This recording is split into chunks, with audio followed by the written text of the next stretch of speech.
এই যে দেখুন আমি ডিম আলুর চপ বানাবো। এই যে এখানে ডিমটা স্লাইস করে কেটে নিয়েছি, যে আলুর ভর্তা করে নিয়েছি, এখন বানাবো। এই যে দেখুন আমি আলুগুলো এভাবে ভর্তাটাকে নিয়ে নিয়েছি, এরপরে এভাবে ডিমের কি দিয়েছি, দিয়ে দিয়েছি আলু ডিম।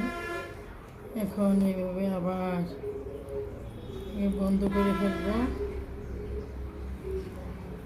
সুন্দর করে এভাবে করে ডিমের চপ বানিয়ে ফেলবো। তো কে কে এরকম করে ডিমের রেসিপিতে সবাই বানিয়েছে।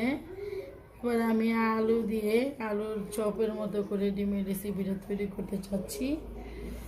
তো আমার মতো কে কে খাবেন এবং ট্রাই করে দেখবেন যে আসলে কেমন হয়। চপ বানানোটা একটু একটু হার্ডলি একটু হয়।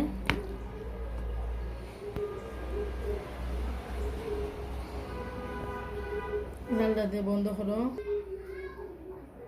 এই যে এবার সুন্দর করে আবার একটু চপ বানিয়ে ফেললাম। এখানে ডিম লুকিয়ে আছে, মানুষে মনে করবে আলু